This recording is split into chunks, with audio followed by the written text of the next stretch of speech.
Chicos y chicas, empezamos el After Science de Estación Divulgaciencia, este pequeño espacio para reflexionar sobre el episodio de hoy que fue Comunicación de la Ciencia con Caro Cárdenas. ¿Qué tal te pareció, Eli?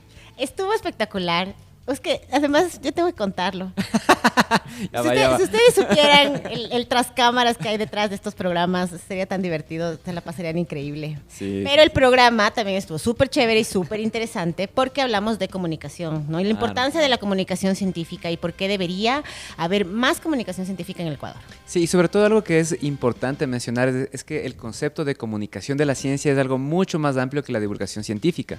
Si es que hablamos de comunicación de la ciencia, hablamos también de difusión científica, aquí también podemos incluso hablar de periodismo científico, pero la divulgación de la ciencia es esta actividad específica para comunicar este conocimiento científico al público en general. Y además decíamos, ¿no? La importancia o el por qué las personas de la sociedad en general deberían estar conociendo sobre la ciencia. Porque Voten por la divulgación científica. Sí, porque además la Caro en el programa nos contaba, ¿no? La ciencia es transversal, sí, ¿no? Está en todo lo que hacemos en el día a día y qué mejor que conocerla, y además que los propios investigadores que están involucrados en la ciencia en general en el Ecuador nos comenten o nos cuenten qué es lo que se está haciendo aquí en el Ecuador, ¿no? Por supuesto. Y si pensamos también cuál es la importancia de la ciencia a nivel general, y no hablamos únicamente de las ciencias naturales, ¿no? De aquello que nos sirve, por ejemplo, para conocer cómo funciona la naturaleza, el universo, sino también las ciencias sociales, o sea, para conocernos a nosotros mismos y también a la sociedad. Y es súper chévere porque también un rato que estábamos conversando con nuestra invitada, decíamos que la comunicación de la ciencia no solo también es el darle a conocer a las personas todo lo que se está haciendo en ciencia para que tomen mejores decisiones y eso, sino también motivar, por ejemplo, a los niños, niñas, adolescentes a que puedan seguir carreras de STEM.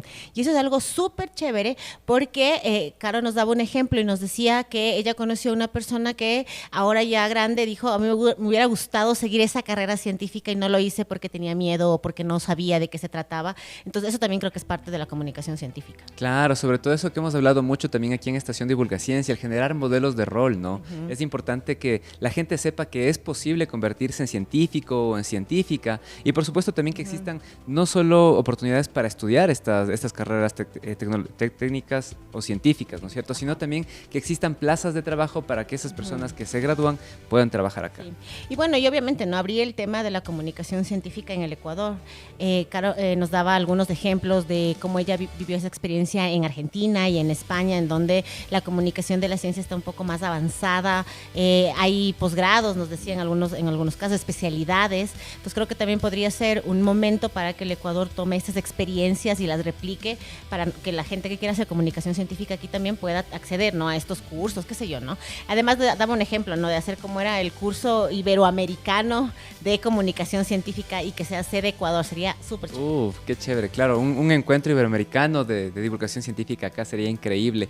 Chicos y chicas, y también recordamos algo súper importante que nos sirvió también para fuente de este programa, que es de este libro que está recién publicado, que es Comunicación de la Ciencia en Iberoamérica, un sobrevuelo por todos los países de esta región para conocer un poco de la historia, cómo se ha ido desarrollando en cada uno de estos países las iniciativas de comunicación de la ciencia y por supuesto también de divulgación científica. Claro, y es súper chévere porque, bueno, ya aún no lo termino de leer el capítulo, pero ya me comprometo a leerlo este fin de semana. Este fin de semana, te tomo lección el lunes. De ley.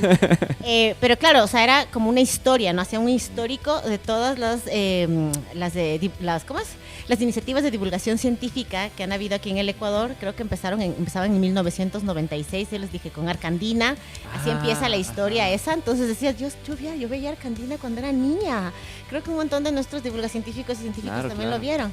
Entonces me parece súper chévere, así que sí, lo pueden descargar también en las redes sociales.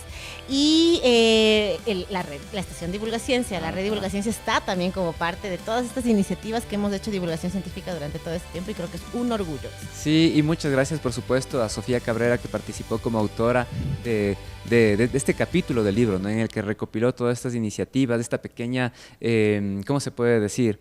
un pequeño resumen de las iniciativas históricas que se han realizado aquí en Ecuador. Ahora, algo que también es importante es mencionar esto, ¿no es cierto? ¿Cómo han avanzado la divulgación científica y las diferentes iniciativas de divulgación en la región? Responde mucho también al contexto social, ¿no es cierto? También incluso a las instituciones, a la política de alguna manera. Entonces, por ejemplo, lo que podemos resumir es que en España, que tal vez es el país que lidera la divulgación de la ciencia y que la extiende también a diferentes países de la región, es justamente porque ellos han logrado entender que la política es importante. Según no sé si es que es la Constitución, pero según las leyes de España, ellos tienen que tener, o las universidades tienen que tener una unidad de divulgación científica para poder desarrollar este tipo de actividades. Yo creo que eso es algo crucial, ¿no? Eso todavía nos hace falta en algunas universidades. Creo que están avanzando. Estamos comenzando, creo. Estamos comenzando, exactamente, pero creo que deberíamos ponerle, no sé, más énfasis. Además que la divulgación científica es algo súper chévere. Yo creo que ahí tomo las palabras que nos decía la Caro hace un momento. Es el haber seguido una carrera científica, no sé, biotecnología, por ejemplo, pero dedicarte también ahora al tema de comunicación científica, que es algo como la creatividad que nos decía la Caro cuando estábamos aquí entrevistándola. Y es verdad, hacer divulgación científica es súper bonito porque además llegas a las personas con ese conocimiento de maneras súper diferentes. Aquí dábamos ejemplos como los de stand-up, ¿no? Decíamos cómo hay personas que llevan la comunicación de la ciencia o lo que están haciendo desde lo científico con chistes, por ejemplo, en monólogos. Claro, es súper chévere para que la gente además aprenda, que eso es lo que deberíamos tener así en nuestra mente, ¿no? Que la gente tiene que aprender. Y finalmente también yo pienso que es un compromiso social, ¿no es cierto? Sí. Si es que tenemos la oportunidad de estudiar una carrera científica, también devolvamos lo que hemos aprendido al resto de la sociedad, compartamos ese conocimiento, ¿no? Que no nos quedemos únicamente con lo que hemos descubierto para nosotros mismos y no le almacenemos bajo llaves en las bibliotecas o en los repositorios de las universidades o en las revistas científicas, sino saquémoslo al Creo que también ahí es el llamar la atención, ¿no? De los científicos. Hay muchísimos científicos aquí en el Ecuador que son súper buenos, pero que a veces las investigaciones que están haciendo terminan en un artículo científico o en una revista indexada y esas revistas no son de acceso para el público en general. Entonces también motivar a esos científicos a que se pongan, como decía la Caro, tras la cámara y nos expliquen qué es lo que están haciendo de la mejor manera para aprender cada día más.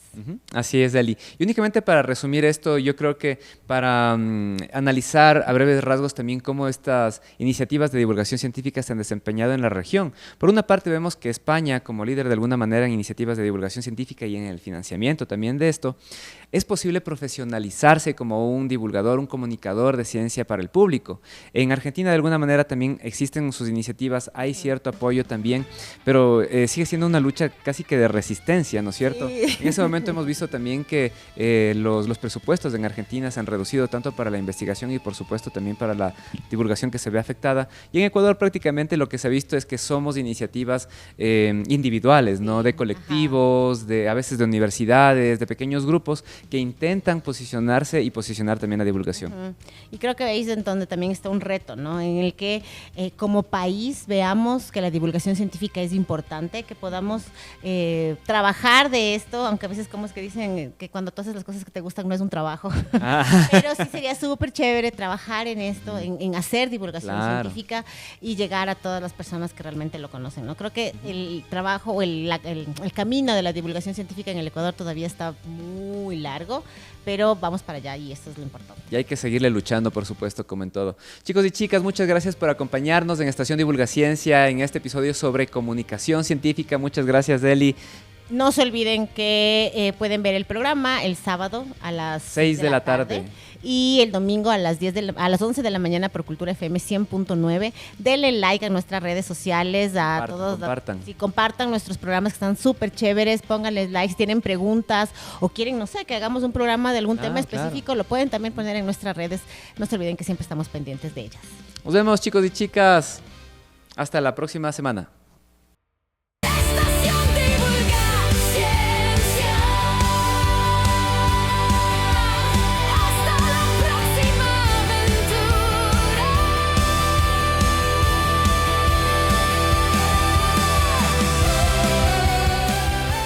Viaje, pero la curiosidad nunca duerme, así que mantén tu atención porque la siguiente semana regresaremos a la Estación Divulgaciencia, donde cada pregunta es el comienzo de una nueva aventura.